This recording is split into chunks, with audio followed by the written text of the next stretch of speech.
I don't believe what I just saw. This is one of the great moments in the history of baseball. You believe in miracles? Yes! Is this the dagger?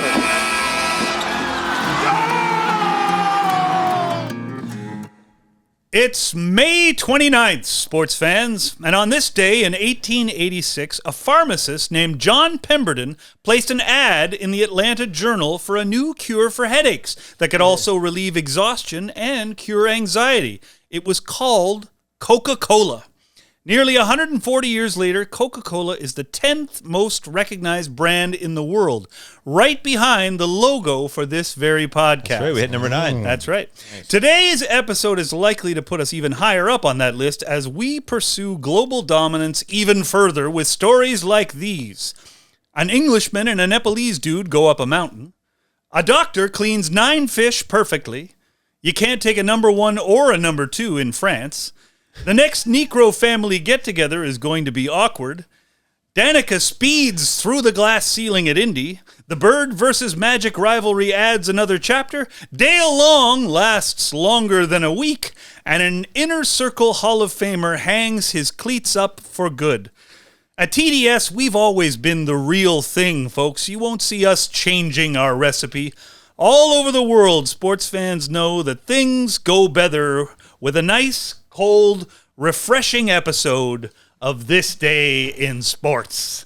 Did Frank walking around distract you a little bit? Not at all. Not too bad. Like a professional. Not too bad. Yeah. Not too bad. Nope. Lots of great stuff. A lot of these lines you said sounded like dirty jokes. That was really fantastic. Yeah. Can't take a number 1 or a number 2 in France. So many. No, that was Yeah, I know. That's You're it. catching it. It's great. Did I hear Coca-Cola is now that doesn't mean they're a sponsor of the show, does it? Not yet. No, Haven't got them yet. Okay. We're still working on Cove soda from Nova Scotia. Have we heard back from the Cove? We haven't heard back from the Cove, but Okay. I haven't pursued them aggressively. Okay, that's I good. Yeah, wanted play to cool. play Don't overplay cool. that hand.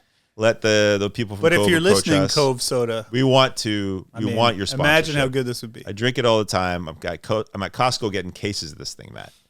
But I'll tell you what else I'm doing. I'm rolling down to Cabin, Gentleman's Supply. That's what it's called. Harry Carey over there suddenly. Barber and gentleman.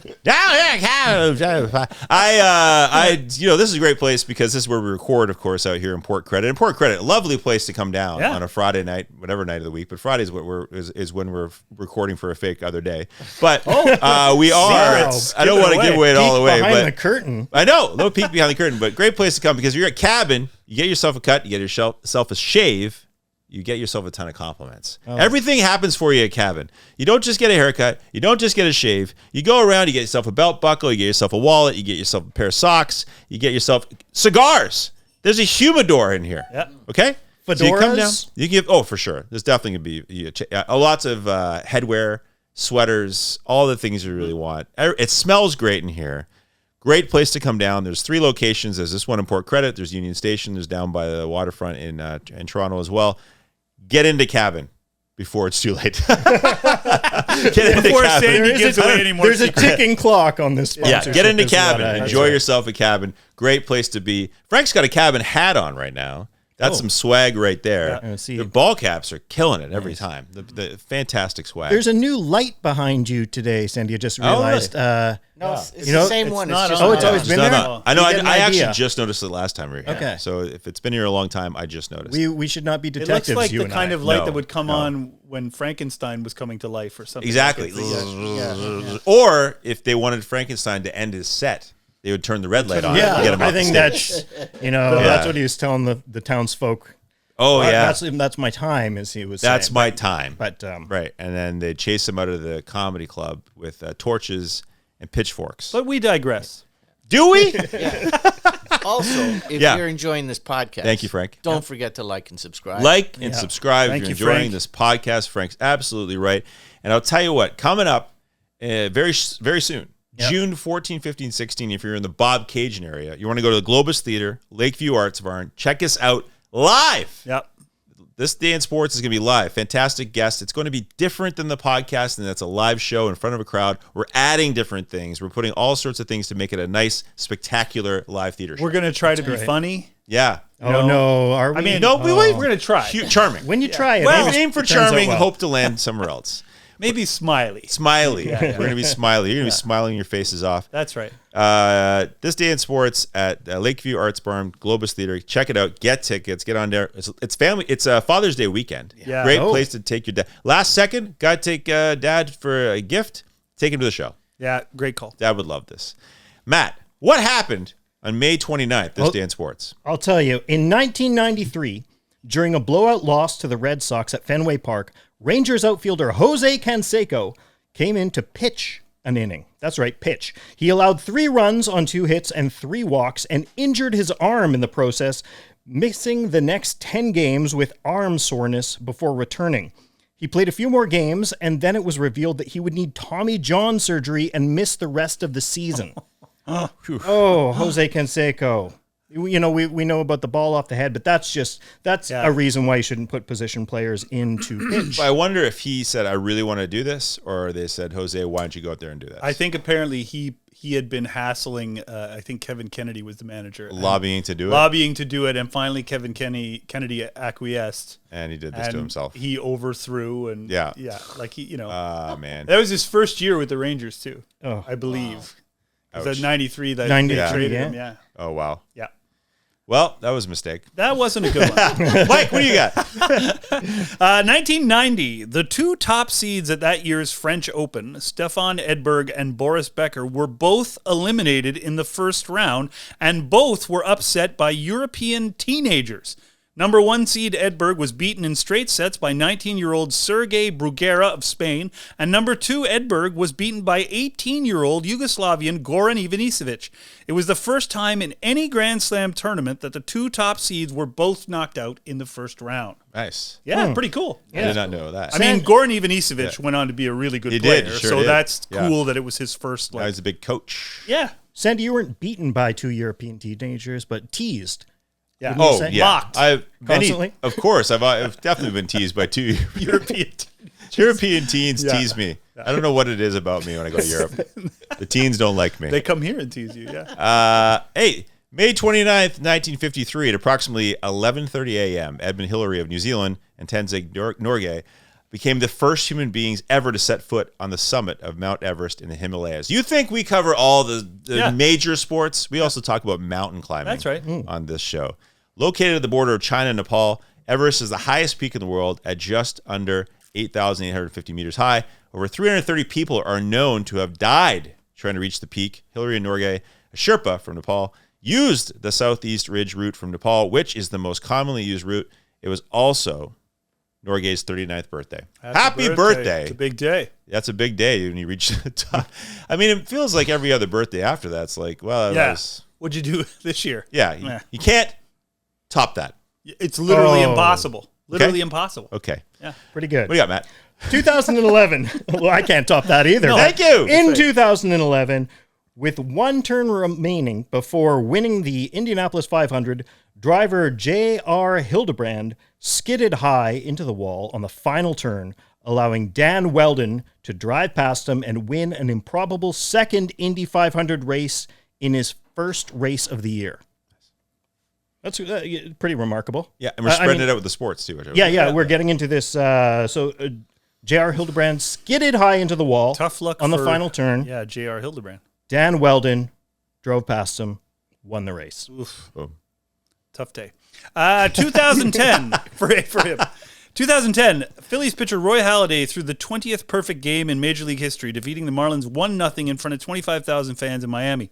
He struck out 11 batters, walked none, and allowed no hits. The losing pitcher for Florida was Josh Johnson, who allowed just 1 unearned run over 7 innings, but took the loss. In the 9th inning, Florida third baseman Mike Lowell flew out to the warning track in center field on what would have been a home run in more than half of Major League parks.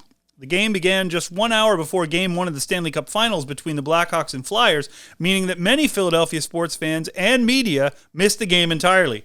It was the second perfect game thrown in a 3-week span, too. Dallas Braden threw one just a couple of weeks earlier for Dallas Oakland. Braden. Remember that one? Whoa. No. Not at all. It was the first time, and that was the first time in MLB history that 2 perfect games were thrown in the same season. No, that's Wow. The doctor.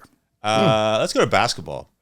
May it. 29th, 1980, in a bit of a revenge for the previous year's NCAA Finals, Larry Bird defeated Magic Johnson to win the NBA Rookie of the Year award. Bird and Magic, the only two players to receive a vote, but Bird won handily 63-3. So not bad for the hick from French Lick. Yeah. He had his revenge. And, of course, they sparked a massive rivalry between the two of them and then became a friendship because they discovered in their retirement that neither one of them could go to an event without being asked about the other one. So they decided, hey, we got to start doing stuff together because everyone just wants to know about the two of us, not just one of us. Yeah. That's great. They're kind of paired forever. That's exactly it. It was a commercial shoot that they. Yeah, that was where they first kind of. Was that Pepsi? It was Converse I weapons. think. Yeah. Those weapons, the choose your weapon. That's right. Wow. Yeah. I'm going to stick with car racing and go That's just you. 6 years earlier than my last one. So this is 2005. Danica Patrick became the first woman ever to lead the race at the Indianapolis 500. She got in front of the pack 3 different times during the race, leading for a total of 19 laps. Ultimately, her thrilling run fell short as Dan Weldon again passed her with 7 laps remaining and won the race relatively easily. Dan Weldon Friend is of the gonna- show. I got to get Dan Weldon Yeah, we on gotta the get him show. on the show. I figure I can get Dan Weldon. There's What do you no figure? way he's mentioned twice in any other podcast. Come Dan on, Weldon anyway. is Dan just Weldon. he's ruined everybody's days. Yeah. Dan Weldon, if you're out there and you know Dan Weldon, Yeah. make sure he contacts the Does show. it. He will be on in an instant. That's right. We'll do any draft that he wants to judge. We will. So this was a great day for Dan Weldon. We should be you know, That's what we're going to call the podcast. May 29th 29th is is Dan Weldon Day. It is Everybody sure be like, is. ooh. Yeah, but he won the Indy twice.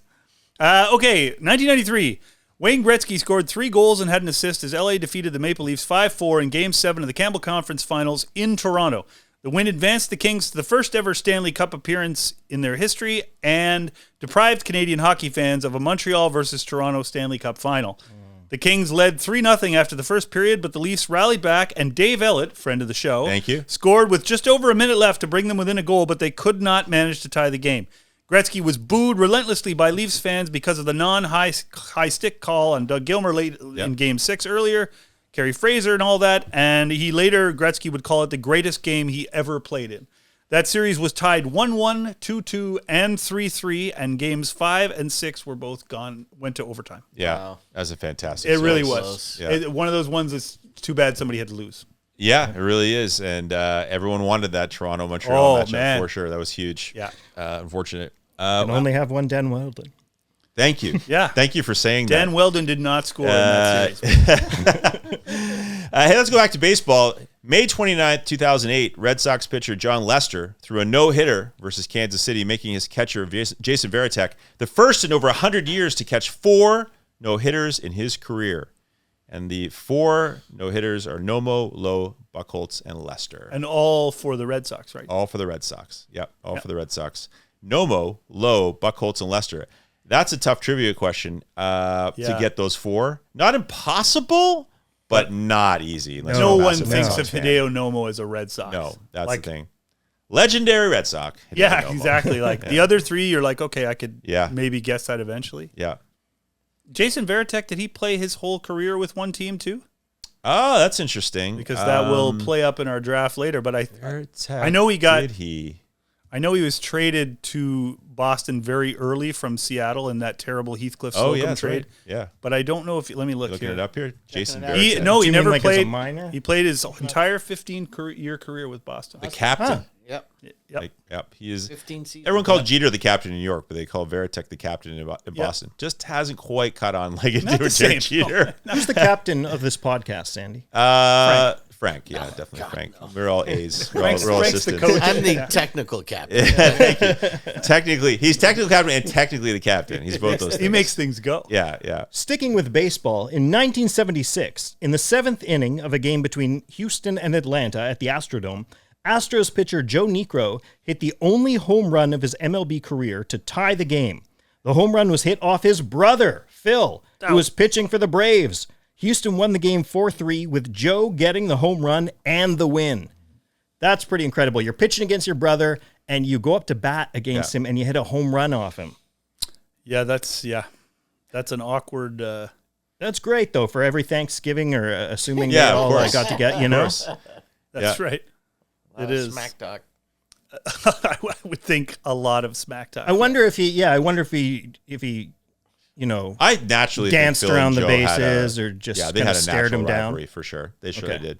It's like the Perry brothers. They had a natural, Gaylord and Jim. They did. They had like a whole thing. I thought you going meant on. Corey Perry for some reason. No, Gaylord Perry and Jim Perry had the same kind of rivalry. And I associate those two all the time. I always think of the Necro brothers and the Perry brothers because they're around the same era, And Right. I think that I always think about that exact thing. If something happened, they ever had to face off against each other, anything happened, what do you talk about? And I remember, I'll tell you one thing I remember one time. So we all, in 1985, of course, Blue Jays fans were devastated by the Royals winning this pennant. And I once talked to Dane Orge's kid. I think his name was Cale. He was playing for the Tigers organization. And he said, that's the one thing we don't talk about is that 85 series because it's too hard it's too hard. The Orge family. The Orge family. So Garth doesn't want to talk about it. So Dane awkward. doesn't bring it up. Wow. Yeah. And the kid barely hears about it. He's like, I've never really talked. It just doesn't come up. So I can see that happening in those skins. Even in that situation where it's just a home run, that is enough to talk Well, about. it's incredible too because it's a pitcher hitting the home run. Exactly, on top of it all. It'd be one thing to win the game pitching against your brother, but the Yeah. fact that you also hit the home run. Yeah. 1989. No, it's like, yeah. 1989, batting just 203, and with his knees aching and having hit just 6 home runs so far that season, legendary Phillies third baseman Mike Schmidt called it a career, officially retiring today after 18 seasons, playing all of it in Philadelphia. One of the all-time, probably the greatest third baseman of all time, I would say, and an Inner Circle Hall of Famer for sure. Yeah. And this little factoid will play into our draft later because we are going to select players who played our team or our team of 5 players who spent their whole baseball career with one team. Yes. Yes. Yeah. And That's why I got the Stargell jersey. That's right. It's a preview already. Yeah, that's right. Little hints. Little Easter eggs. So we got Veritek and Stargell and Schmidt mentioned already. Wow. 3 classes. That's your first 3 picks. Yep. All right. Mike Schmidt on this day hung him up. Now, did we talk about, just to circle back because I brought up Gaylord Perry. Did we talk about before about the Gaylord Perry home run story, that classic home run story? You ever heard the story before? No. I don't think so. So, Gaylord Perry, another, obviously, pitcher who didn't hit very well. And in his second year with the Giants, Elvin Dark was his manager, and Gaylord Perry was in the batting cage, and he was just brutal. And Elvin Dark said, there will be a man on the moon before Gaylord Perry can hit a home run. And I am not shitting you. On the day they landed on the moon, Gaylord Perry hit a home run. No. Only home run No. Come on. of his entire career. Wow. That is I've no never heard bullshit. that. July 20th, 1969, he hit his only home run. But an hour after they landed on the moon, he hit his first and only home run. Wow. That's really Did cool. they really land on them? That's obviously Oh, big. Frank. Obviously, Frank, if you've seen that's a Did he different really podcast. hit We're one? taking away the Did captaincy he from really Frank. hit that home run? Continuing with baseball, May 29th, 1956, Pirates first baseman Dale Long goes hitless in 4 at-bats versus Brooklyn's Don Newcomb, ending his MLB his MLB record streak of 8 consecutive games with a home run. The previous record was 6 straight games with a home run, and Long's record, his streak would stand alone for 30 years. For 30 years, that 8 consecutive game home run streak. And then eventually it was tied by Don Mattingly in 87, and Griffey beat it. Sorry, Griffey also tied it in 1993. So that's still the record. That's it. Those 3 share it. 8 consecutive games with a home run. Who else would have guessed Dale Long? No. No, Mattingly in his MVP year, Yeah. Griffey, those both Yeah. make total sense. Dale Long. If Dale Long, if you're out there, if you're still alive, Yeah. Give us a call. contact us. You're Or going to be on the family show. members. Yeah. Let us know. Yeah, let us know. Exactly. Remember, yeah, that's right. Dale Long, if you're out there, make sure you subscribe. And like, Are we ready for some quick hits? Sure. Are we? yeah, I don't think I teased anything. Yeah, but- that sounds great. yeah, let's think do we're it. Oh, I have to do one more because it's Matt's card. Can I do one for you, Matt? Yeah. Can I do a card one for you? Okay. 1971, Al Unser won his 2nd consecutive Indianapolis 500, reaching a then record speed of over 157 miles per hour and finishing more than 22 seconds ahead of second-place finisher Peter Revson on his birthday. Oh my gosh. See? So that's going to be a segue for later on. That's why I wanted to do that. Oh, okay. It's on Al Unser's birthday. He won that. Okay. Okay. Yeah. Okay. Is that gonna? I would love to know where Dan Weldon finished in that race. I was going to say, you might want to check the Frank, stats there. I don't know if we can look Was that it up or Weldon not. NASCAR, but- though? Was I Weldon don't NASCAR? think Weldon was racing in 1971. Oh yeah, there yeah. you I go. think you're British. right. That's British fair. motorsport. That's yeah. what got him started, though. He saw if he was alive. he saw Matt, that quick game. hit us. Quick hits. Quick hits in 2000. Tiger Woods shot a 2-under par 70 in a weather-delayed Monday finish to claim a 5-stroke victory over Ernie Els and Justin Leonard at the Memorial in Dublin, Ohio. The victory made Woods the first ever to win the Memorial, the first ever player to win the Memorial, which was founded and conceived by Jack Nicklaus in back-to-back years. Oh, okay. So he's the first to win it in back-to-back years. Matt, you can feel free to read those ahead of time. And You know, like there's no reason you can't read those ahead. I want to learn with everybody else. You know, I want to be surprised. Okay. That was relatively quick hits. Relatively quick hits. Yeah. 1997, Utah point guard John Stockton hit a three-pointer. His time expired to give the Jazz a 103-100 win over Houston in Game 6 of the West Final and send them to their first ever appearance in the NBA Finals. And I believe they won that Finals. Oh, no. No. Quick hits! In 1990, after over 6 seasons that included a World Series win in 1986, the Mets fired manager Davey Johnson and replaced him with another scrappy second baseman, Bud Harrelson. New York had struggled to start that season with a 20-22 record, so Harrelson never managed the team for a full season, where he was also replaced. Right? Yes. That's went down. Davey Johnson, but it's similar personalities, I got to say. Davey Johnson and Bud Harrelson, they obviously didn't work with one of them, didn't work with the other. Quick hit is over. Quick hit. Going back to 2000, Oakland second baseman Randy Velarde completed an unassisted triple play during a game against his former team, the New York Yankees. He snagged a line drive off the bat of Shane Spencer, tagged Jorge Posada running from first to second, and then stepped onto second base to retire Tino Martinez. There have been only 15 unassisted triple plays in MLB history, making it more rare than a perfect game. Wow. Mike, when you played little ball, did you ever turn a triple play? I did not. Okay.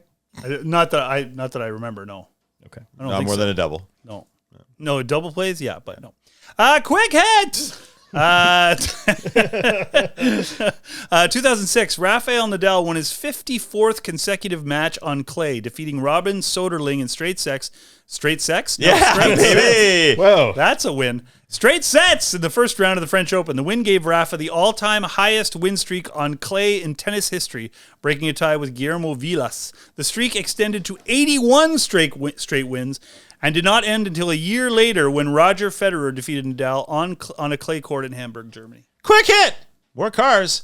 1977, 39-year-old Janet Guthrie became the first woman ever to race in the Indy 500. She finished in 29th place after starting in 26th, well behind the winner, A.J. Foyt Jr., who became the first man ever to win the race 4 times. Shout out. Shout out. Is it time for birthdays or another Whatever round? you want, Matt. Go where your heart takes you. Let's do one more round. Yeah. 2015, torrential rain at the Byron Nelson Classic in Las Colinas, Texas, forced tournament officials to change the 406-yard par 4 14th hole to a 108-yard par 3 for the final 3 rounds, marking the first time that a PGA Tour event has ever had a par score under 70. Wow. Well, that's interesting. Yeah, So just because, they did that because of the torrential rain. that's right. 2017, Tiger Woods was arrested near his home in Jupiter, Florida, and charged with driving under the influence of drugs and/or alcohol. He was asleep at the wheel of his car at a traffic light with the engine running. Woods later claimed he had taken prescription drugs and did not realize how they would interact with each other. Later that year, he pled guilty to reckless driving, was given a year of probation and community service. But this is kind of the mid-Tiger Woods struggle period. Yes. Where he really fell off there for a while, poor guy. Quick hit! 1992, same day, the late, great Pat Burns resigned as head coach of the Montreal Canadiens, citing his frustration with the local press. It was announced that he was the new head coach of the Toronto Maple Leafs. He won his second Jack Adams Award as the NHL's Coach of the Year in his first season in Toronto. Was Pat Burns' struggle? Did he speak French? I know. That I don't don't think he's a remember. He might not be a francophone. Not Like sure. he might not Frank, be Frank, speaking of francophones, a Frank, francophone. Will you check that? check out the French on Pat Burns. We'll go to Birthdays. birthdays. Matt, what do you say? check Birthdays? French internet. He spoke basic sort of Right. French. Oh, that's it. Yeah, he's gone. Anglophone for sure. Okay. But, Right. Yeah. Sandy, can we get a breathy happy birthday? Happy birthday. Okay, so happy birthday in 1967 to 3-time Stanley Cup winning right winger Mike Keane from Winnipeg, Manitoba. Nice. 1924, all-star catcher with the Grand Rapids Chicks of the All-American Girls Professional Baseball League, Pepper Pie in Los Angeles, California. You look at Matt. Were you looking for like a happy birthday? The whisper? I was looking for a little Marilyn Monroe. Yeah. You know, whatever you give me is fine. All right. I appreciate whatever you No can. problem. whatever No you can- problem. Well, I'll tell you what I'll give you, because this is back to what I was alluding to before. In 1939, happy birthday, Al Unser, legendary auto racer, 4-time Daytona 500 winner in Albuquerque, New Mexico. We had a birthday fact from him from 1971, if you look back on the show, because I know you often listen to the show twice in a row. Oh, yeah. I'm sure everyone's hitting go catcher back you 15 seconds over and over, and we'll get there. You know we love the kickers. 1975. We Pro Bowl kicker Matt Bryant was born in Bridge City, Texas. 1984, 10-time NBA All-Star forward Carmelo Anthony, born in Brooklyn, New York. 1945, 3-time World Series winning pitcher Blue Moon Odom in Macon, Georgia. I'll tell you one thing about Blue Moon. He could also run, which is a thing you may not know about Blue Moon Odom. They'd often bring him in as a pinch runner. Oh, yeah? Fast pitcher. You don't see that very often. No, you wouldn't see that now, no. Speaking of pitchers who throw fast, in 2002, Well, Are we doing that? sort of. spun that one around. Number 1 pick of the 2023 MLB draft, Pittsburgh pitcher Paul Skeens was born in Fullerton, California. Gippin's only bringing that up because he has him in the pool. Yeah, nice. He's happy to have him. You know, I held. He is great. He's a great pitcher. Don't get too in depth. No, that's right. Keep it on the surface.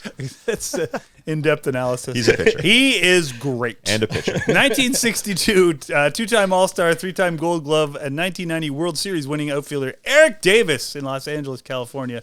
The original Ellie De La Cruz. Oh, yeah, there you go. They play for the same team. Yeah. Also great. Also great. Happy He was an outfielder. Hey, thank you. He played baseball. Happy birthday.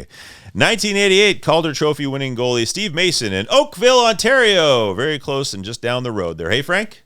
Mm-hmm. All right. That's their birthdays, I believe. You woke Frank up. Well, wake up, Frank, and turn down the lights because it's time for a death. Oh, no. Oh, no. 1972 baseball player and spy Mo Berg. Oh, yeah, right. Catcher was a spy in Belleville, New Jersey. He could speak 12 languages, but couldn't hit in any of them, said Casey Stengel, or is that what I said? I think it's Casey Stengel, yeah. Because he also, yes, that's right. Casey Stengel said he's also the strangest man in baseball. He had 243 average, 6 home runs in a 15-year career. And his dying words were apparently, "How did the Mets do today?" Interesting story. Look it up. It's a true story. Real oddball dude, super smart, played baseball, but was truly a spy. Was actually a spy. Wow. Yes. There's a movie, right? Yes. Yeah. The catcher was a spy. Catcher was a spy. That's right. Now, we are into our draft mode. Mike, you alluded to it earlier. Mm-hmm. We are going to be looking at our we're going to pick 5, I believe, total. 4 position players, 1 pitcher. One pitcher, yeah. And these are our favorite, or whatever kind of criteria, I guess it is, of players that played for only one MLB team. So they have to be retired. It can't be a current player. That's correct. Okay. But this is going to be who played for one MLB team, and then we are looking to have a judge on the show who did play for one MLB team only, and we will have that person judge under their own criteria again. Yeah. Which they thought was the best. So it's the best or our favorite, or Yeah, it just could be whatever anything, we want. whatever we You're- want. The only thing is they had to have played with only one team. The list of players is pretty extraordinary. So Surprisingly. your criteria, yeah. There's a lot of great players. Now, as we all know, one of the favorite things on the show is when I roll this virtual 3-sided die. I love this It so is the much. best. And tell you, This is why people listen. this is it. This is entertaining. So let's just get to it because we want to see where Matt picks. Matt, Yeah, you're going to be picking. Are you ready? sure.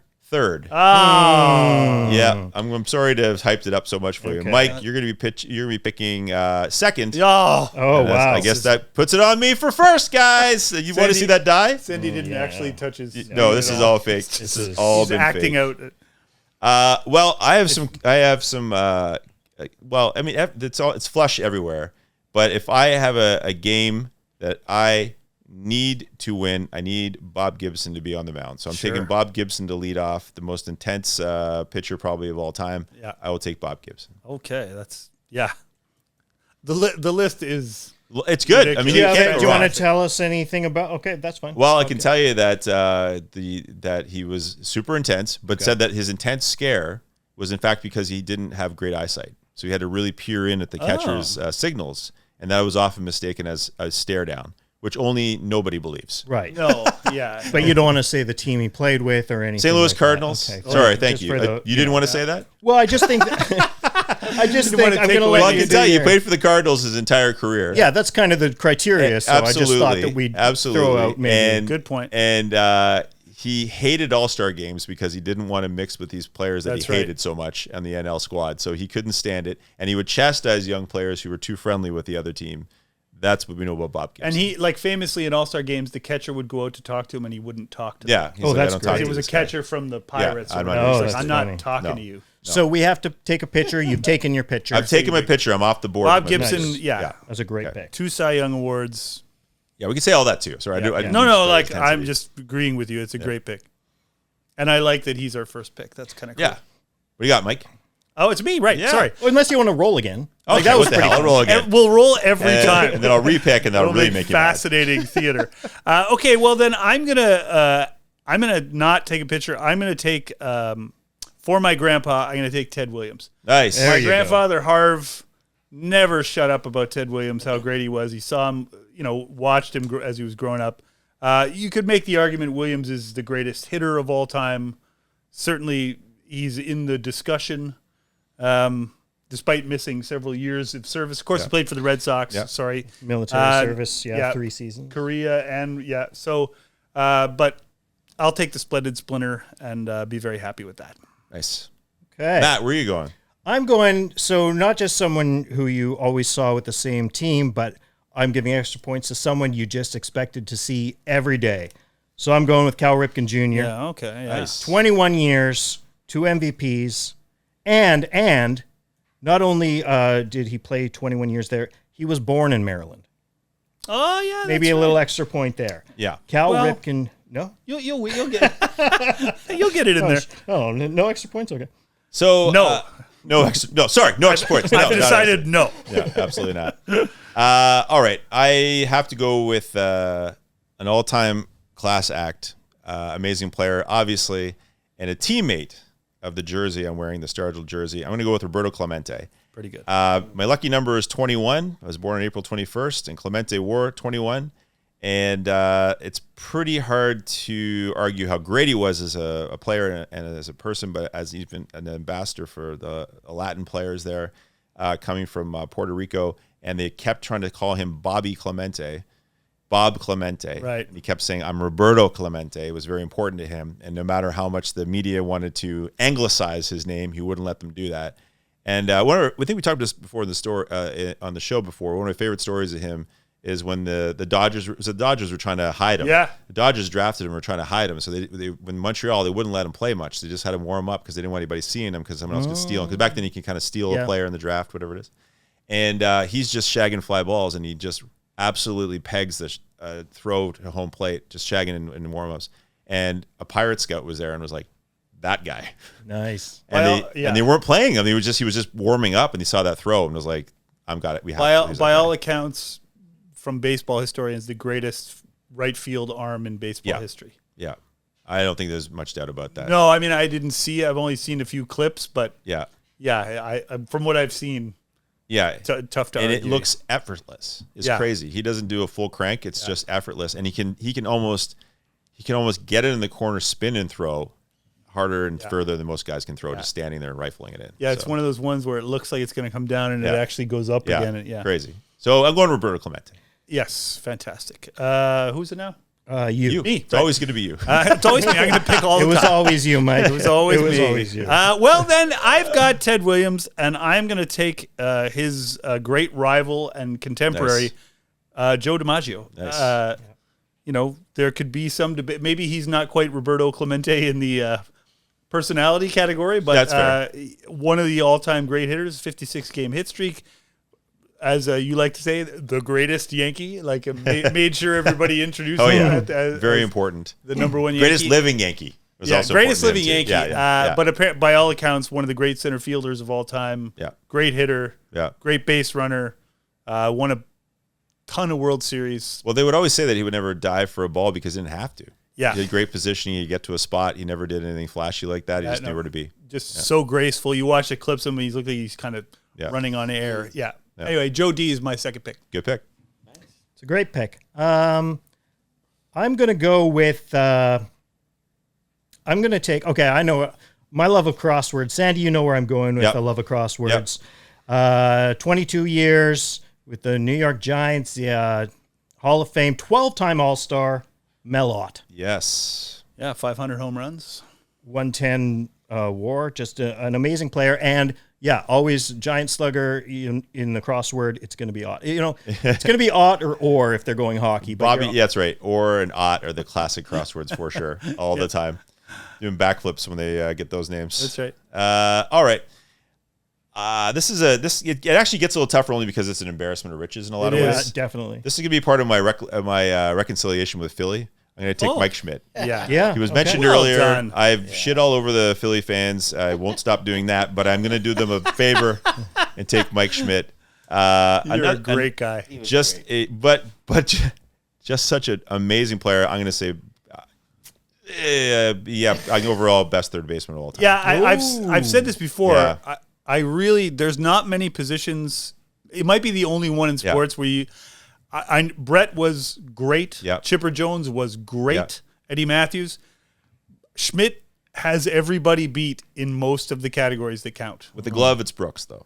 With the glove, it's Brooks, sure, but Schmidt has 10 gold gloves. No, he's there. I'm just saying that's the only bit of an edge. Yeah, but Brooks But Robinson overall, was not the offensive player, not even close. No. 548 home runs. No. He's I don't know if there's another position I would say that at, but you're willing to do that. Pretty amazing. I don't know if you placated Philly fans or if they're mad that you picked Schmidt because they don't want me to have you him. don't deserve. And Schmidt. you're wearing a Pirates jersey while you make that. That's pick. right. It is. Yeah. You know why I did it?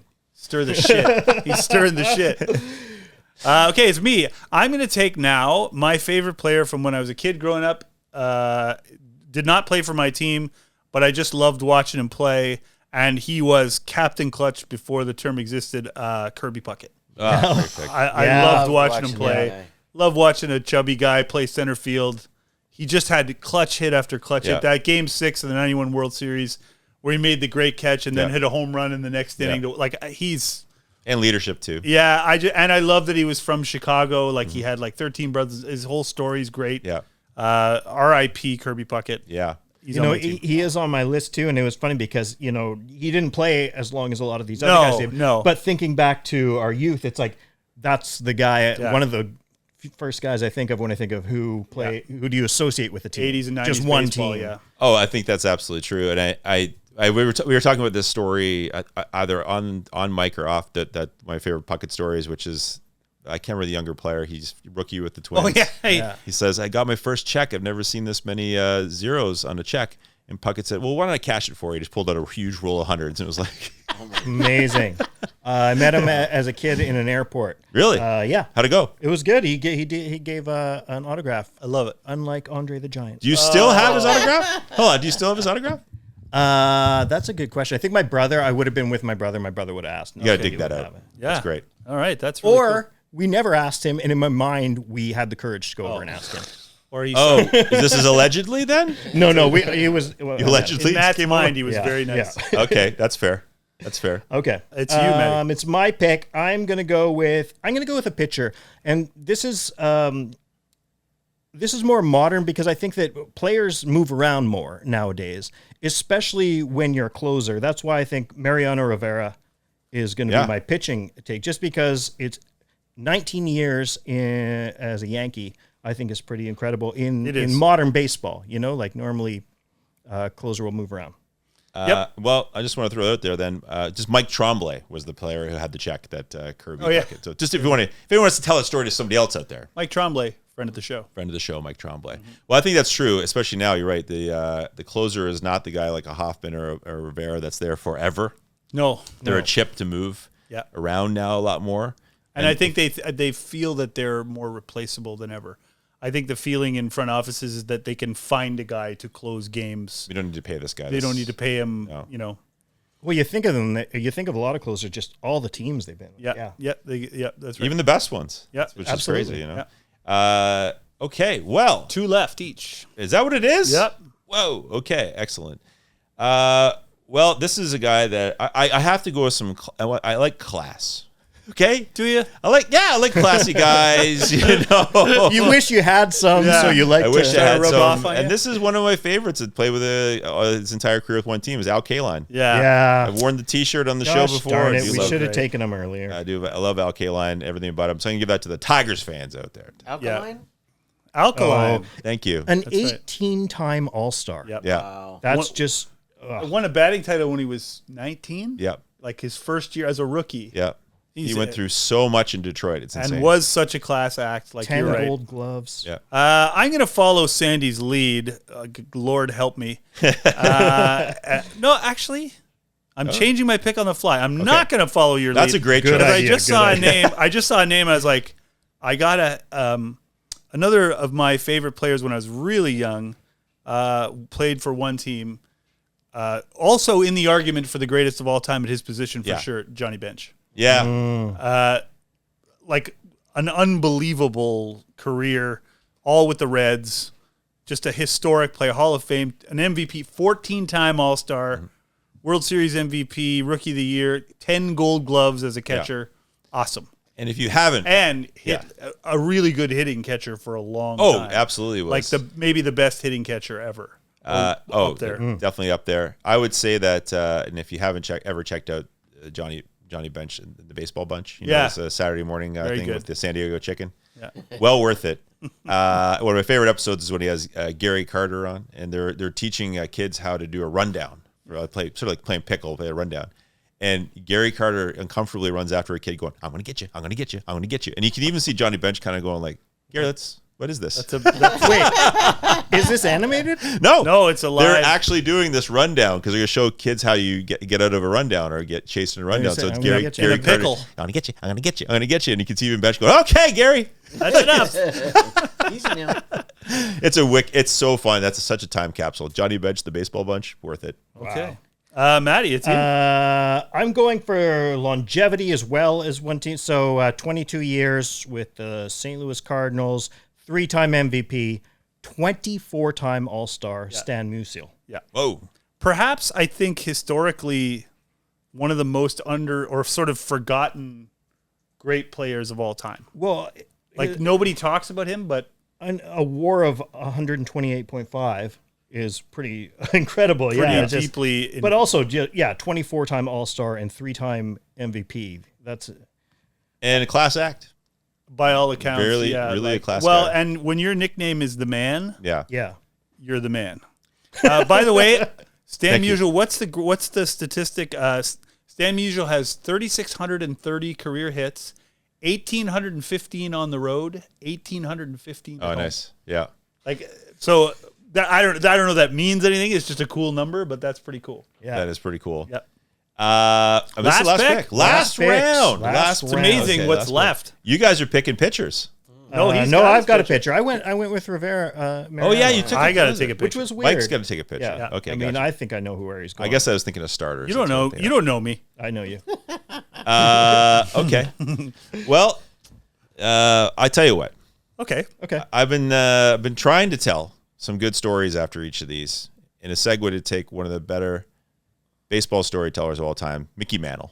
I'm going with Mickey Mantle. Yeah. Because I mean, when I was a kid, he was always on Letterman telling great stories. He was on like every talk show telling great stories. I'm gonna go with Mickey. An all-time great, obviously, but I think there are people who would argue he's the best player who ever played. Yeah. They're like you think about he played his whole career with a bad shoulder and a bad knee. Yeah. And hit 550 Yeah. whatever it is, 565 home runs, like and was still one of the fastest guys to first base ever. Yeah. Played center field for the Yankees for a long time and was drunk half the time. And still did all that. Every day he still You know got what up I mean? and Like, went to the field. Yeah, like I he might be the most gifted player or Yeah. one of them ever. I still think Willie Mays, but Mickey Mantle's the other choice. But I also want to be like less of an old man and just start trying to develop a love of another player, just controversially even more current, just to say that's the best player of Yeah. all time. Yeah. But I haven't Yeah, found yeah. it yet. Just Well, I haven't mean, found it yet. I guess Trout until a couple years ago he started getting hurt Yeah. was every Heading bit that in the way. discussion. Yeah. Yeah, like for sure. I think you're right. I think Mays is the better player just because Mays is what happens when you're not drunk all the time. Yeah. Maybe like Yeah. Maze's numbers are just a little Longevity's better. there. Yeah. You know what I mean? Yeah. But they were kind of like on the same level, and Maze just stayed out of trouble a little more, Yeah. maybe, or whatever. May's also a good storyteller as Oh well, my too. gosh, yeah, sure. But less about being drunk.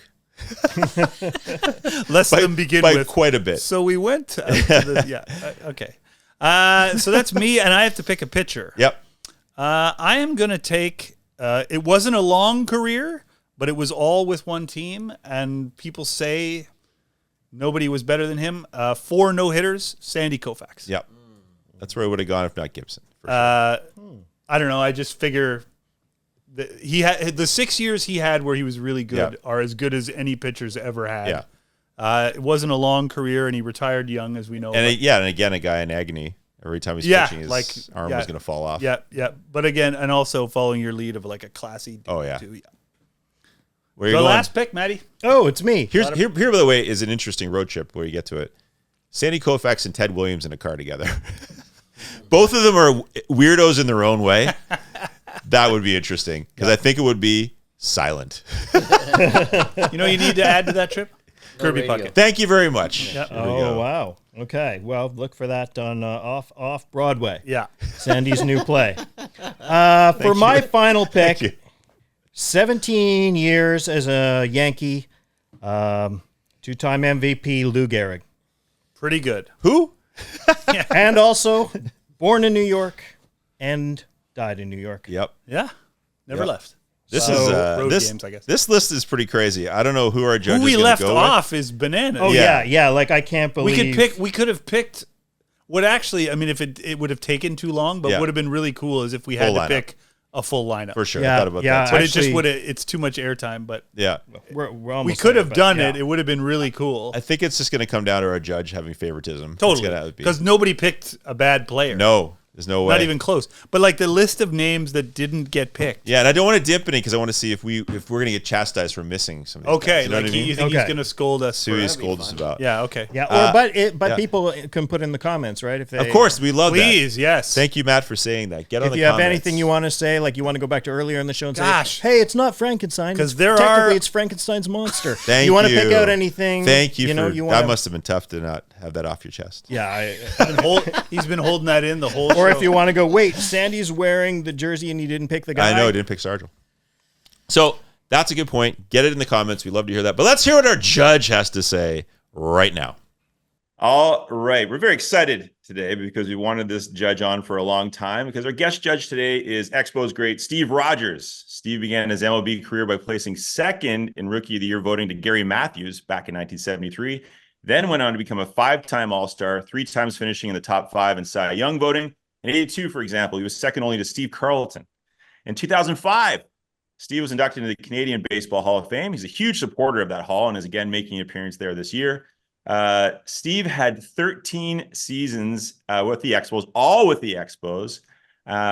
He always has an opinion, and being with that one team the whole time is a perfect combination to make him the perfect judge this episode's draft. Welcome to This Day in Sports, Steve Rogers. Steve, thanks for joining. Yeah. Woo-hoo.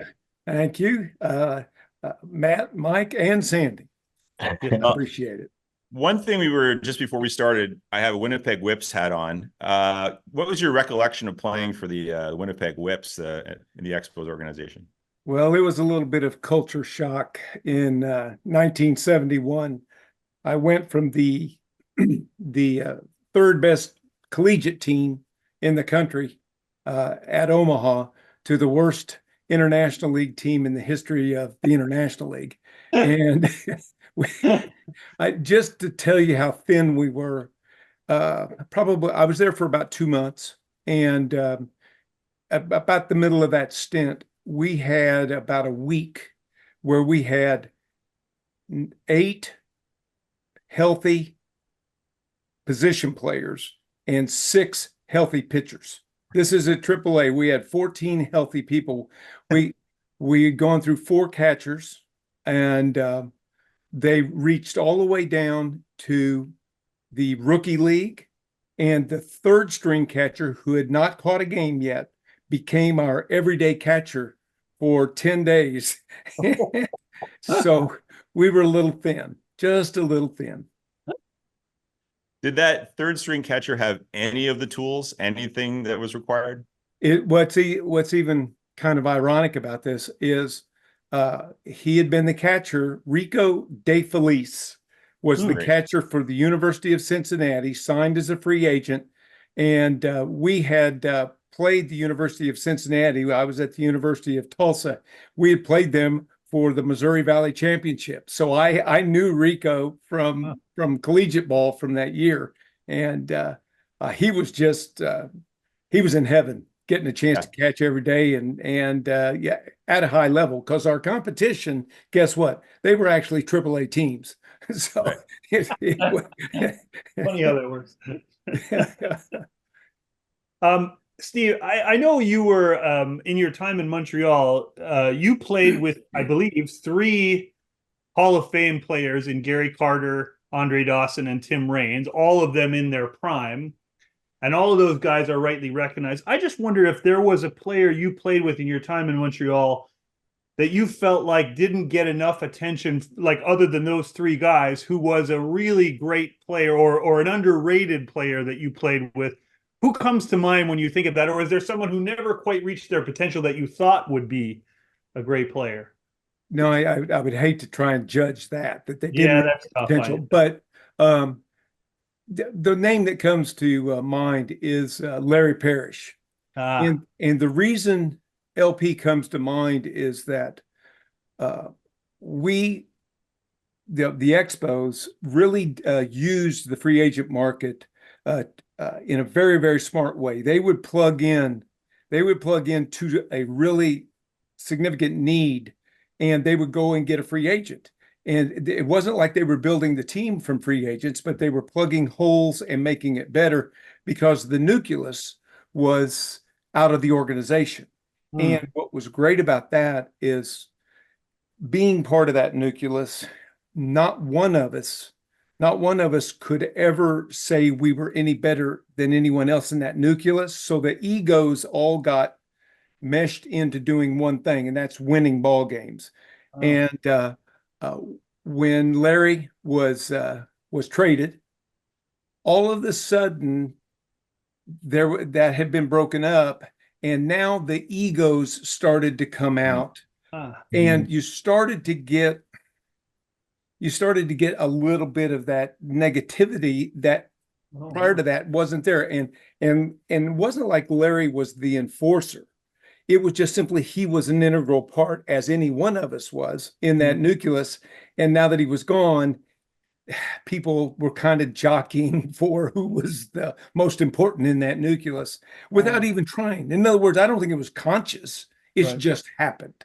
And Larry's the guy that comes to mind when, he was someone that was integral and wasn't quite acknowledged that way until after the fact when you looked back.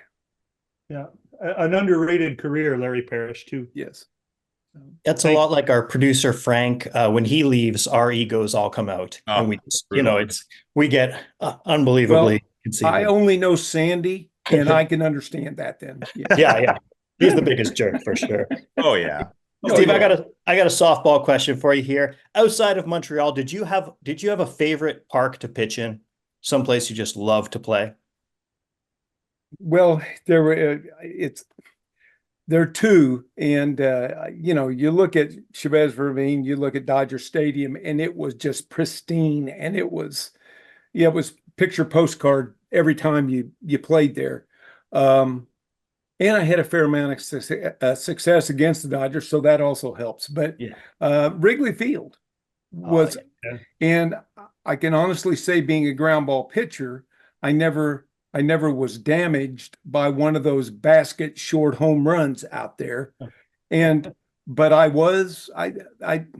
did end up losing a couple of games because of bad hops on the infield. It could get a little cuppy. The dirt.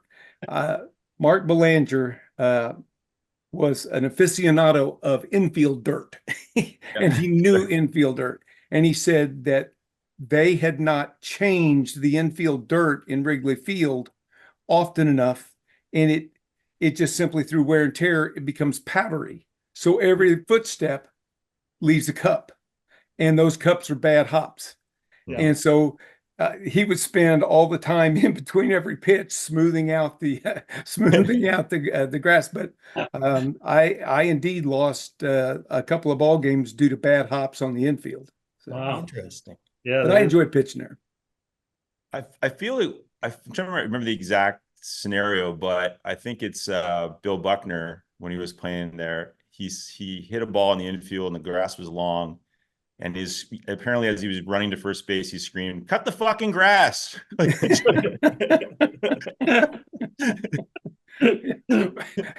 So more than one person that issues at Wrigley. Yeah. So Steve, let's jump into some of these draft results. We talked about guys who played for one MLB team, and I think if I phrase this correctly, there's been 180 players in all of MLB history who spent 10 years or more with one organization and then only played with one organization. You're one of those 180 that did 10 plus that only played, but you're the only Expo that did 10 or it's played your whole career there and played 10 plus years with the Expos. So you have that record and it's distinguished as well. So you're the perfect person to do this. Yeah. Amazing. Well, I would like to say one thing. Sure. Yeah. When you talk about the upper echelon of those 180, the guys like, as we'll get to the three lists later, Hall of Famers, I would say there's probably not one of those guys that ever came close to getting traded or was, because they were icons with that team. Mhm. Us mere mortals that kind of stumbled into getting having more than 10 years with the same team an entire career. We probably bucked up against getting traded more than once, and just it never happened. And I know I actually was traded to the Texas Rangers for Al Oliver the year before. Larry Parrish was actually then traded for him. And the reason that deal didn't go through is that when Eddie Robinson, the general manager of the Rangers, went to Al Oliver and said, "You've been traded to the Montreal Expos," he goes, "No, I have not." And he was, "What do you mean?" He said, "Look, when I signed my contract, Mr. Corbett, the general partner, I shook hands with him and he said, 'You'll never be traded anywhere you don't want to go.'" And he said, "Well, it's not in your contract." He said, "Well, you go ask Mr. Corbett." He did. And Mr. Corbett said, "No, I shook the man's hand." And the deal was negated. Otherwise, from 81 on, actually my best years would have been for the Texas Rangers and not for the Expos had that trade gone through. Oh, wow. Yeah.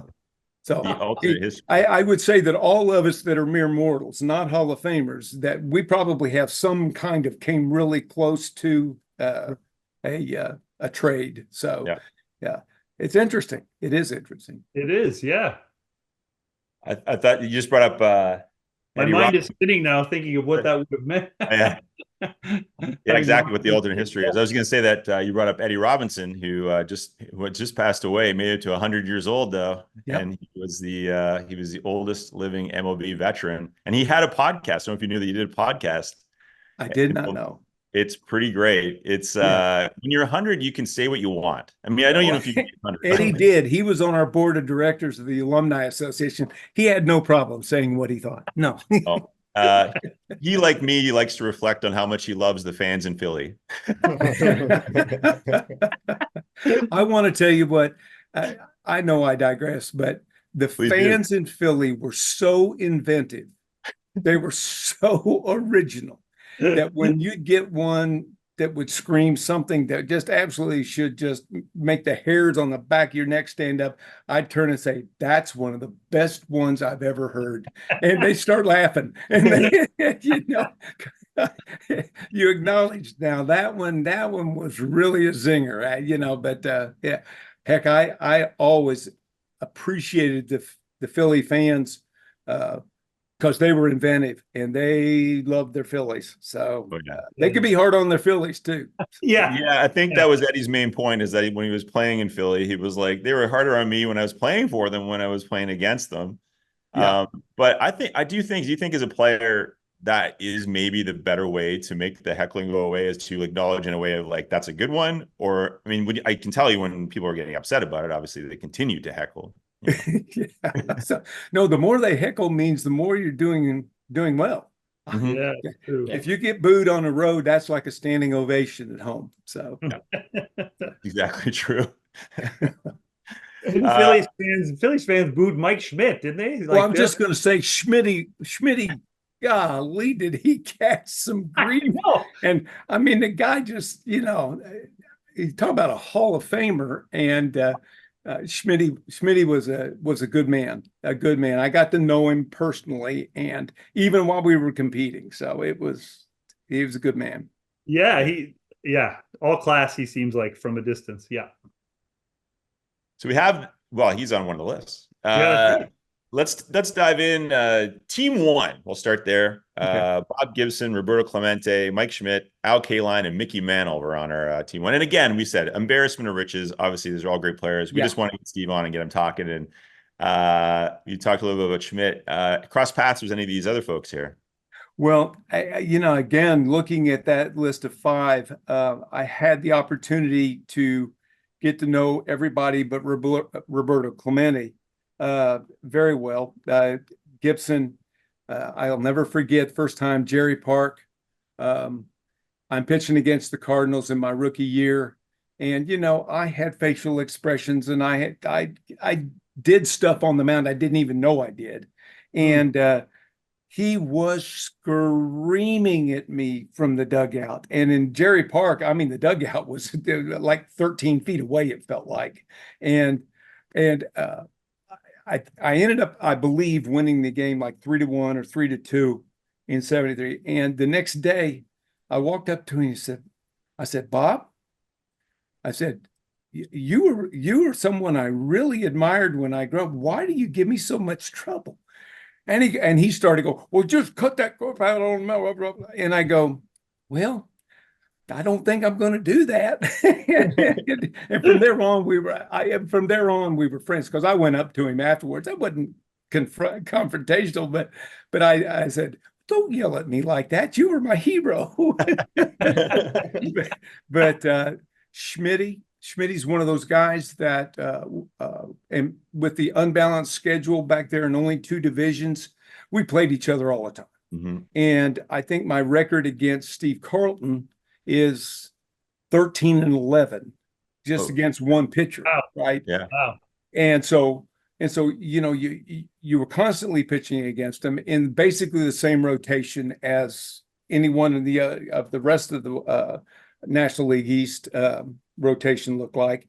And so I had a lot of plate appearances Schmidt got off of me, and I think lifetime was I won the battle of batting average. I think he probably hit about 210, 215 off of me, but he had 7 home runs.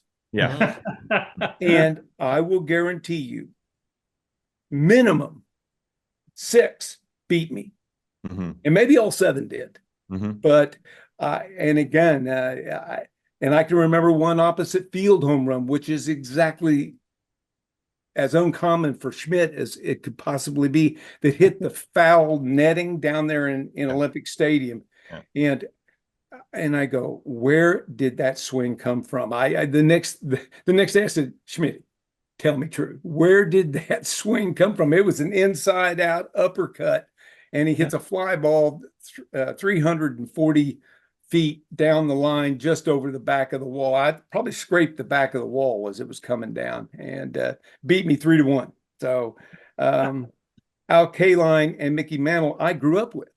I mean, they were my baseball card heroes. So in Clemente, the sad but true thing is I have one kind of connection to him, but I believe that was Christmas Eve.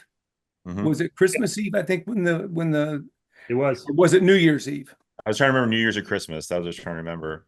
So, we were having a party at Bob Boone's apartment right on the Condado, right on the beaches there in San Juan, and we're out on the balcony looking, and we could see the helicopters and the search aircraft and everything like that, and that So that night we were watching the rescue aircraft down there, not knowing what had happened. Of course, the Yeah. next day was, the terrible news took place. So, but That was yeah, that was New Year's Eve. It was New Year's Yeah. Eve.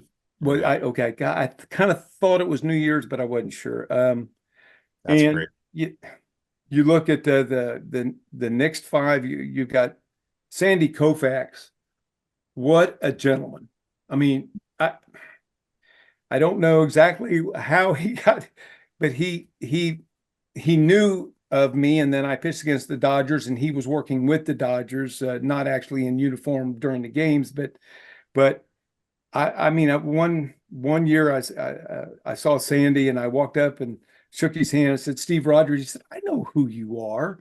And we've talked and everything like that, but he just put you at ease. What a, for especially he had an abbreviated career in total number of years, but oh my golly, what he put on the field during that time, and Drysdale and Koufax. Johnny Bench. Then I had the opportunity to pitch against Johnny for a few years, and I don't know that he ever got a home run off of me, but boy, did he get a bunch of hits off of me. It's one of those deals where, and I've gotten to know him, since and everything like that. Ted Williams, I did not know, but my golly, his reputation is beyond reproach. Kirby Puckett, more of a later generation, but again, like you said before, you can't go through these 15 names and pick somebody apart. My gosh, she's in the Hall of Fame. So, and Joe DiMaggio is a legend among the legends that are here. So that's on team 2. We just summarized Team there. 2. For the folks out there to make sure they know, team 2 is again Koufax, Bench, Ted Williams, Kirby Puckett, and Joe DiMaggio. One thing I was going to say when I was thinking of this, when you said this, Sandy Koufax going like, "I know who you are." That is it is true, because like for actors and that we maybe in a movie with a really big star, and you go to a premiere and you think, you walk over and say, "Hi, I'm Sandy," and they're like, and I had one person in particular say, "I was just in a movie with you. I know who you are." Like, but you think when you're a young player that this legendary person would not have any idea you're in the game, but they've never heard of you, and that is such a nice thing to hear, that you're 100%. on the radar. Yeah. No, as you can just say, because that's what I recounted, it struck me, and to be able to sit down and then have a conversation with him when you see him in spring training. It may only be 3 or 5 minutes long, but it's a conversation with Sandy Koufax. I mean, Wow. But, I don't know why exactly this came up, but we said in the draft, for some reason, pairings or talking about a great road trip, and I was saying, what would like if Ted Williams and Sandy Koufax were on a road trip together? And we couldn't decide if it would be a lot of talking or no talking. We couldn't. Well, something tells me that Ted would dominate, because he could tell you, it's really easy to hit the ball. You just see it, pick up the spin, and then you hit it. And you go, and Sandy goes, "Yeah, it must be easy, and that 12-6 curveball that nobody can hit, that's easy. I just go right over the top, and that'd be it." That's okay. We said this in a past episode, and it's been reflected on a lot upon people saying that's why Ted Williams could not be a manager, because it's just I don't understand why you don't get it. Yeah. Well, and exactly right. It definitely was never a hitting coach. He was just absolutely horrendous. Because you don't see the spin, you don't pick it up. Yeah. Ted Williams could probably see stars in the daytime. He was just unique. Yeah. I like that story about when Mickey Mantle was telling that story about meeting Ted Williams at the All-Star game, and Ted Williams started talking about all the thinking that goes into batting, and Mickey was like, "I never thought about one damn thing, and after that I couldn't hit a ball for 2 weeks because I don't know what happened."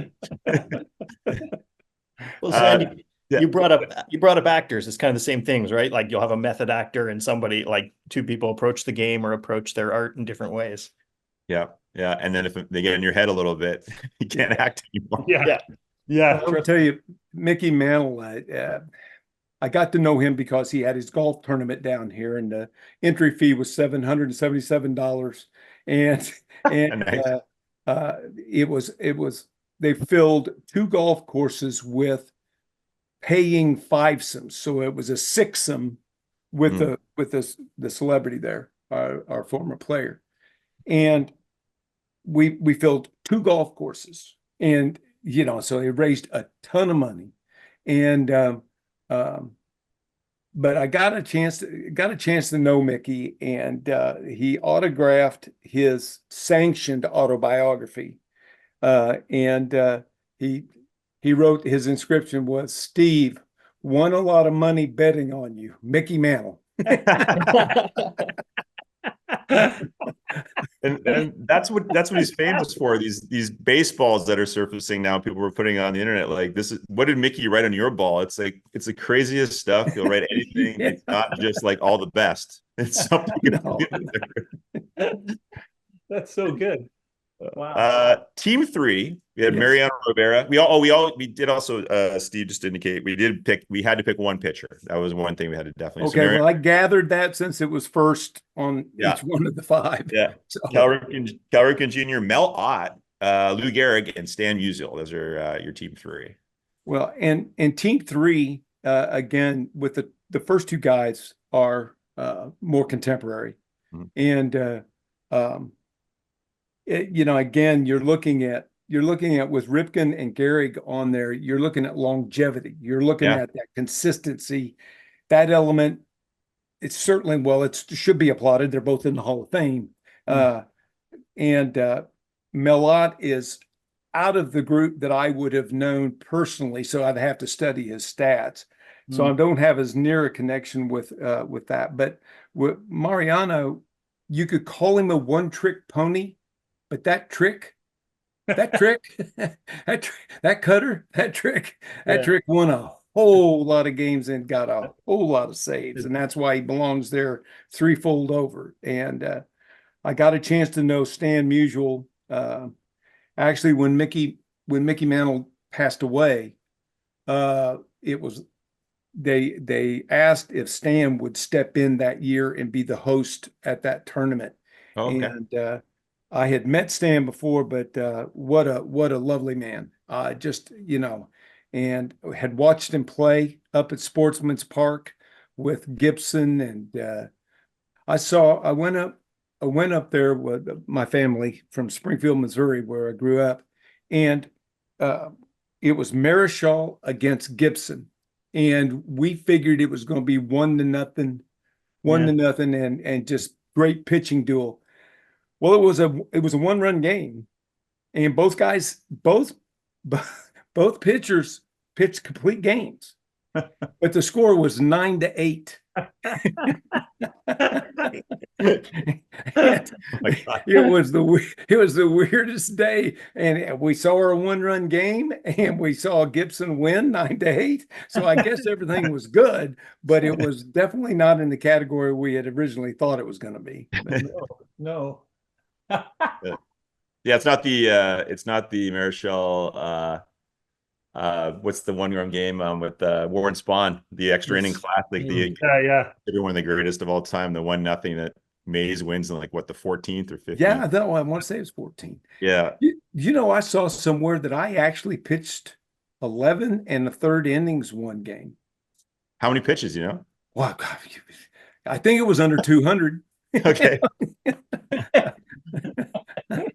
So, Yeah.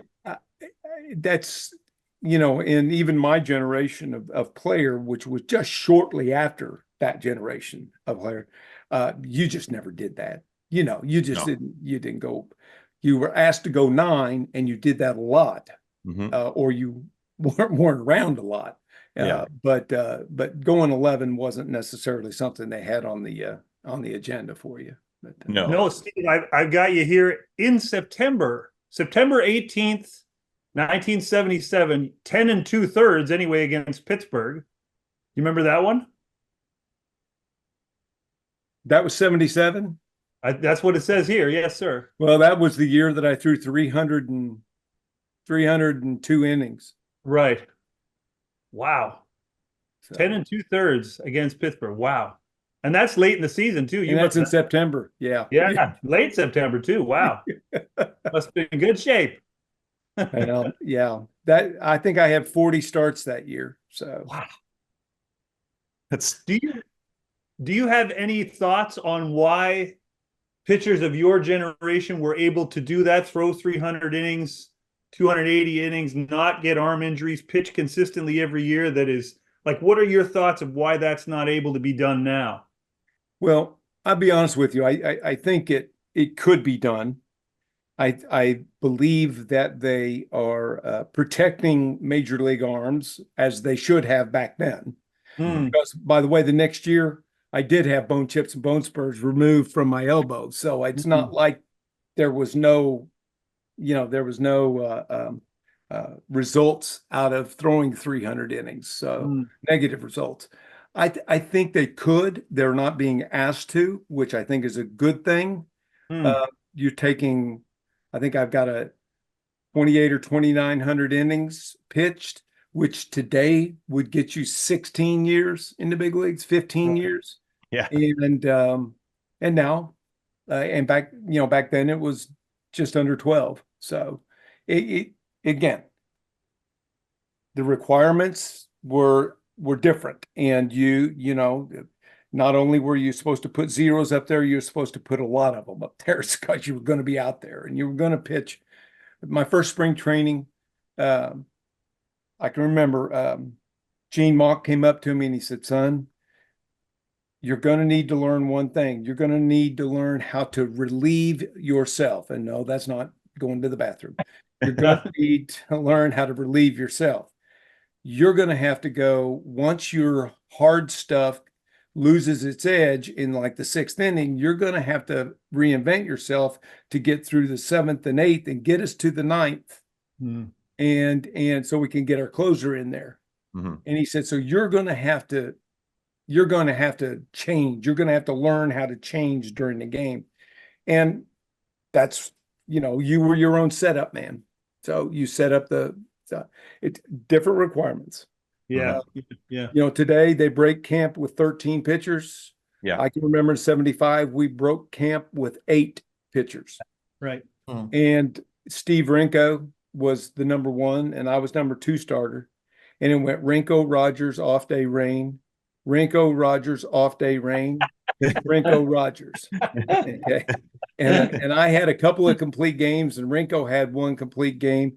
The bullpen in the first 8 days, 8 days, 10 days, I think they had about 7 innings pitched, 6 innings pitched. Wow. So, and then they brought up the 4th starter. So, yes. Give you guys a break. Yeah. Yeah, that is bonkers. Do you think the pitch clock has a lot to do with the arms getting hurt? Jury's still out on that, Sandy. Yeah. I mean, I think the guys that are out there pitching, Verlander's been very vocal about he feels like it is a direct relationship. Yeah. I wouldn't argue. He's out there doing it today, so I would not argue against that. But, I think the biggest question I have is last year was the first year of the pitch clock. It really worked well. It got pitchers in rhythm, hitters in rhythm, everything. The game moved forward. You had to pitch somewhat more to contact than just, no matter what, it worked. And then instead of studying what injuries are seeing and leaving it alone for 1 or 2 more years, then figuring out whether it's, take 2 more seconds off of when there's a runner on base. Instead, they just knee-jerk did it against the players' opinions that are on that study committee. And so maybe that too, the stress of taking 2 seconds off with runners on base, which are by far and away the most important pitches you make in a game. Yes, of course. If, maybe that added stress it's only 2 seconds. Yeah. But it could be the factor, but we simply don't have a large enough sample size. Yeah. it's very interesting this year that the closer for the Mets, Diaz, who has been so good, is struggling so badly this year. And he didn't pitch last year at all, so he didn't have a pitch clock ever. And then this year, in his first year, he's even got a shorter pitch clock that he has to adapt to. It's very interesting that, because he's been so reliable and so good, and he's really having a hard time right now. Yeah. And you just, and clearly that's one of those that you'd put into the sample set and you see if there's another 6 that did that. And then you go, ooh, that could be a smoking gun. So, but we don't have that right now. And again, I don't think they're going to do away with the 2-second loss. I don't think they're going to add 2 seconds back on. So let's put it that way. I think that's very true. Baseball has always been tough like that. If something's adapted, it's hard to go back. It's always hard to go back once they get something. Anyway. So Steve, I'm curious, just before we make a judgment on which of these 3 teams you're going to pick as your winner, anyone we missed? Is there anyone that you think played one team only and we should have definitely had on the list? Yeah, that's the whole thing. If you'd have given me the list of 180, I might have been able to find one out of. I'm going to go ahead and just read that. You only picked 15. Just gonna read the rest of that list right now, Steve. Just buckle up. Here we go. No. I honestly, I'm not a historian of the game, so I don't. Nobody jumps out at me. Let's put it that way. So it would be another Hall of Famer. Yes, because out of that 180, I don't know. Heck, every Hall of Famer almost had to be in there. Well, I'll give you a few that we left out that are Hall of Famers. George Brett, Robin Yount, Ernie Banks, Edgar Martinez, Todd Helton, Carl Yastrzemski, Brooks Jim Robinson, Brooks Robinson, Jackie Robinson. Oh yeah, Jackie Robinson, Jim Palmer, Brooks Tony came Quinn. down from. I love the statement about Brooks Robinson, and God rest his soul. He was the president of the Alumni Association for all those years, and so got to know Brooks real well. And I'll never forget the statement about Brooks was that the only reason he's so good is that he came down from a higher league. So. They send him down from whatever league that is. So that's a class individual for sure. That's class act, and that jumps out was like Stan Musial and Mariano Rivera. You take that Sandy Koufax. Again, Al Kaline. I mean, you talk about a gentleman's gentleman. Those guys fit into that category. And Willie Stargell. Willie Stargell. Pops was that was not the most fun road trip when you'd have to do Philadelphia and then Pittsburgh, and then if you were going to then do interdivision, you then go down to Cincinnati in the Big Red Machine. That was always a lot of fun. So. Yeah. I remember you once talking through, just thinking, because this getting this little bit sidetracked, but we were talking once about the 3,000th hit, Pete Rose 3,000th hit. And you were talking to me and telling me you didn't want to obviously give it up, and you were talking about that. But as you were talking to me, you were doing the signs. I guess Carter was catching that, I'm guessing. Yeah. And you were doing his signs between your legs. You were like, it was like this, and then he was like inside, and you were doing, and I was like, it was almost like self-conscious or subconsciously that you were just doing the signs as you were talking to me. Because when I was talking about the different pitches he was selecting, I don't think about those as pitches. I think about those as numbers of fingers or So you're right. That's interesting. Yeah. So you were just like, so specific on that event. It was so great. Yeah. Well, okay. Speaking of I don't have no segue. We got to get back to these 3 teams. Can you pick a winner of these 3 teams? And again, you can't really go wrong. No, and there is no wrong answer here. I think what I have is more of an affinity, I have more relationships with the 5 when it would come to number one. Mhm. Team number one, I knew four of the five, pretty well. And in the baseball world, would consider, I don't know, Mickey's much older than me, but I saw him for 10 years. And so I got a chance to converse with him so Al Kaline, I knew well enough to sit down, but my daughter was an intern in the PR department for the Detroit Tigers.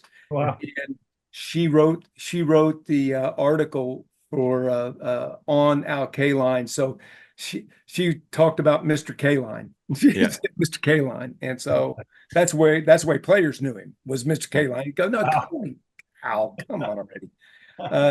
And Schmitty and Gibson I played against. So I'd have to go with team number one, just simply from a personal relationship. Yeah. Sure. Makes sense. All right. I'll take the victory. Danny? Yeah, that's okay. Danny wins. Yeah, we kept it anonymous. We did. We did. Yeah. It wasn't just the Winnipeg Whips hat. Congratulations. Steve, you're gonna be back at the Canadian Hall of Fame this summer, right? Right. And- Yep. They've got me penciled in, and I told them to put it in ink. So we're in good shape. Yeah. I'm looking forward to it, as I do every year. It's I said it and I meant it then, and I mean it now. It is truly the largest honor my career will ever have bestowed upon it. So I embrace it and am very proud of it. Well, you're definitely an honorary Canadian. You know that. Yeah, Canadian baseball fans are huge fans of yours too, Steve. And we just wanted to let you know that too. The people up here do not forget how much you meant to Montreal and to the country too. So we appreciate it being reciprocated. Well, I appreciate it. Thank you, Mike. Steve, thank you so much for doing this. We're definitely going to want to have you back. Maybe we'll have some more Expo centric, whatever you like. You can even challenge us. Yeah. What you need to do next time in the draft. Whatever you need to have. I'm sorry, but you're already challenged. Thank you. That's the perfect line to end it on. Right there. Thanks, Steve. Played All right, okay, Frank, let's bring it back from the judge. Frank said it. Frank said All right, well, Frank said enough of that, so we're back. Here we are, back here for our judgment. Super fun. Thank you to our judge for getting on. Been trying to get him on for a long time. He's fantastic. Thank you for doing that. This has been a wonderful episode. Again, get in those comments, as Matt said. Make sure you comment people we missed, judges you want to see down the road, and if you're that guy, that racer that I've escaped somebody's mind, what's his name? Weldon? Yeah. Dan Weldon. Dan Weldon. Dan Weldon, you're invited to the show. I'm Sandy Jobin Bevins. I'm Matt Kippen. I'm Mike Sheriff. Over there, And I'm Frank. that has been another This Day in Sports.